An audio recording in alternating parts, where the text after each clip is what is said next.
London. To the casual observer, the royal calendar of late 2017 and early 2018 presented a whirlwind of romantic bliss. Two princes and Mason's golden sons were stepping into their futures, their engagements announced within a matter of months, their wedding dates set within a similarly breathless timeframe. The public narrative was one of joyous coincidence, a double helping of fairy tale for a monarchy enjoying a renewed wave of popularity. But behind the gleaming facades of Kensington Palace and the meticulously worded press releases, a far more complex and consequential drama was unfolding. The nearly overlapping engagements of Prince William and Catherine Middleton and Prince Harry and Meghan Markle were not a simple scheduling conflict. They were the culmination of years of simmering fraternal tension, a high-stakes clash of personal ambition, institutional strategy, and a fundamental battle for the very soul of the modern monarchy. This is the story of what you didn't see. To understand the collision, one must first appreciate the deep-seated dynamic it disrupted. For decades, the narrative of William and Harry was a package deal.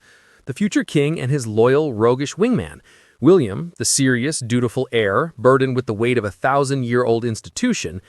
Harry, the spare, endowed with more freedom, less scrutiny, and a mandate to be the relatable, sometimes rebellious, face of a modernizing crown. This dynamic, while functional, was built on an inherent imbalance. As one senior former courtier, speaking on condition of anonymity, revealed, there was always an unspoken hierarchy. William's path was preordained, his choices circumscribed by destiny.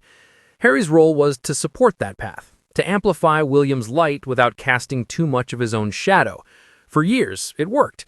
But it's a difficult equilibrium to maintain once both parties find their own powerful partners and their own distinct visions for their lives. The arrival of Catherine Middleton in William's life had been a slow, steady, and institutionally approved process. Their university romance, their 2007 breakup, and their subsequent reconciliation were all played out under the watchful eye of the palace machinery. Catherine was vetted, groomed, and patiently molded for her future role. She learned the ropes, understood the unspoken rules, and embraced the waiting game. Her integration was a masterclass in gradual, controlled assimilation. Harry's journey was different. His relationships were more volatile. His search for a partner was more public, and at times more painful. By the time he met Meghan Markle in 2016, he was a man in a hurry, not for a title, but for a purpose. He had found his calling in the Invictus Games and in mental health advocacy, and he was seeking a partner who could be a co-architect in that mission, not just a consort. Meghan, a successful, self-made Buy-American actress with a strong voice on social issues, was the antithesis of the traditional royal bride. She was not a woman who would wait patiently in the wings. She was a force of nature, ready to work from day one. And this, according to multiple sources, is where the first cracks began to show. The official timeline is a matter of public record. Prince William and Catherine Middleton announced their engagement on November 16, 2010, and were married on April 29, 2011. For Prince Harry and Meghan Markle, the engagement was announced on November 27, 2017, with the wedding set for May 19, 2018. The 7-year gap between the engagements is telling. William, the heir, had taken his time, but by 2017, a powerful confluence of factors was creating a sense of urgency, particularly around Harry. Factor 1. The Queen's legacy and the Sandringham Summit. By 2017, Her Majesty the Queen was in her 90s. The passing of her beloved husband, Prince Philip, in 2021 was still in the future, but the slow, inevitable transition of the monarchy was already a topic of intense discussion within the inner circles of the court. The Harry problem, as it was sometimes privately termed, needed a solution. A married, settled Harry with a defined role and a globally appealing wife could be an immense asset in ushering in the new Carolean age under Prince Charles. An unsettled, directionless Harry was a liability. There was a palpable, if unspoken, pressure from the highest levels for Harry to find a suitable partner and solidify his place within the institution. Factor 2. The Meghan effect and its disruptive velocity. Harry and Meghan's relationship moved at a breathtaking pace. Their first blind date was in July 2016. By October, they were on a secluded safari in Botswana. By November 2017, they were engaged. This whirlwind romance, conducted largely in secret from the press but known to the family, created a new timeline. Meghan was 36, divorced, and clear about her desire for a family. Biologically and emotionally, the clock was ticking. Harry, fiercely protective and desperate to build the family life he had always craved, was not willing to subject Meghan to the same years of scrutiny and waiting that Catherine had endured. William and Catherine had a decade-long runway. Harry and Meghan were given a 10-month runway and told to build a 747. The institutional machinery, accustomed to a glacial pace, was suddenly in overdrive, and that created friction with the Cambridge operation, which was built on a foundation of slow and steady growth. Factor 3. The battle for the global spotlight. The year 2017 was a pivotal year for the monarchy's global brand. Queen Elizabeth II was celebrating her Sapphire Jubilee, a historic milestone. Prince Charles was steadily increasing his duties, and William, as the direct future of the monarchy, was expected to be the central figure in the next generation's global outreach. Then came Meghan. Overnight, she brought a transatlantic media appeal that the royal family had not seen since Princess Diana. She was a viral sensation, a fashion icon, and a symbol of modernity and diversity. This created an immediate and, for some, uncomfortable shift in the center of gravity.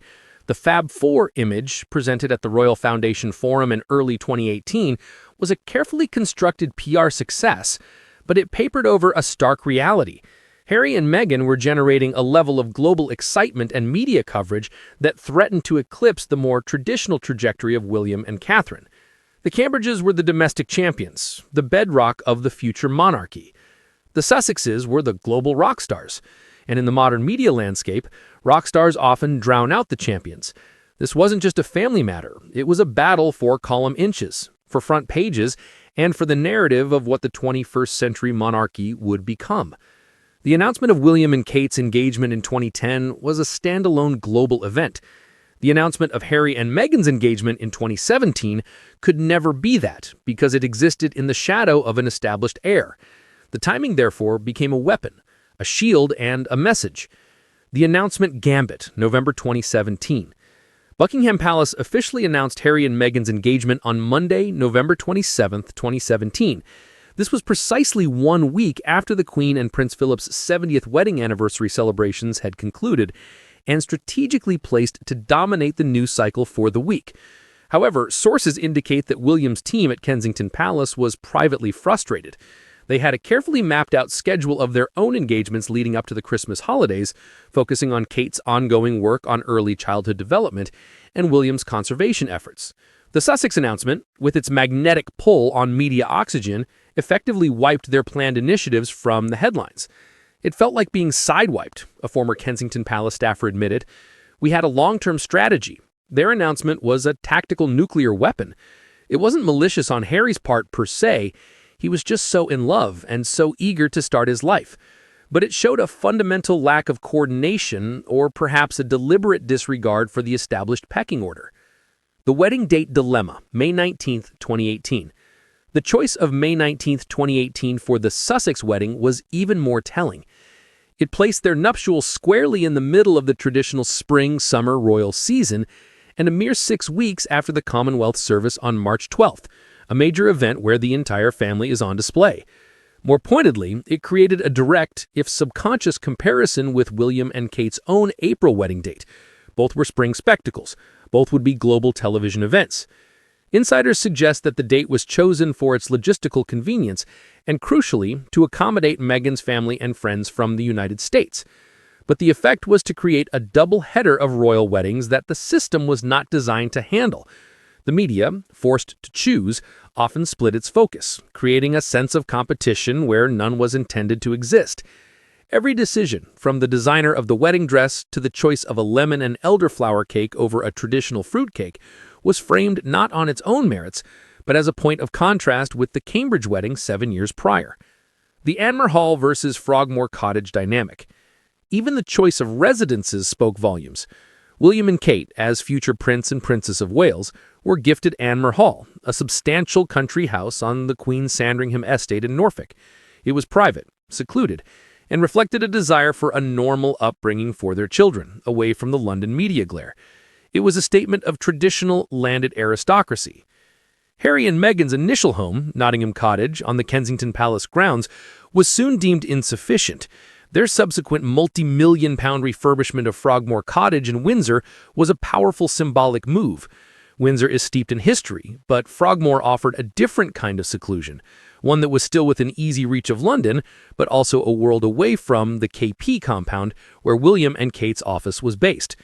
It was a physical manifestation of their desire to carve out a new hybrid model of royal life, one that was both within the institution and apart from its central nervous system.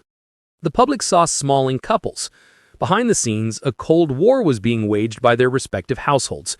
The courtier system, the ancient and often Machiavellian bureaucracy that runs the monarchy, became the battlefield.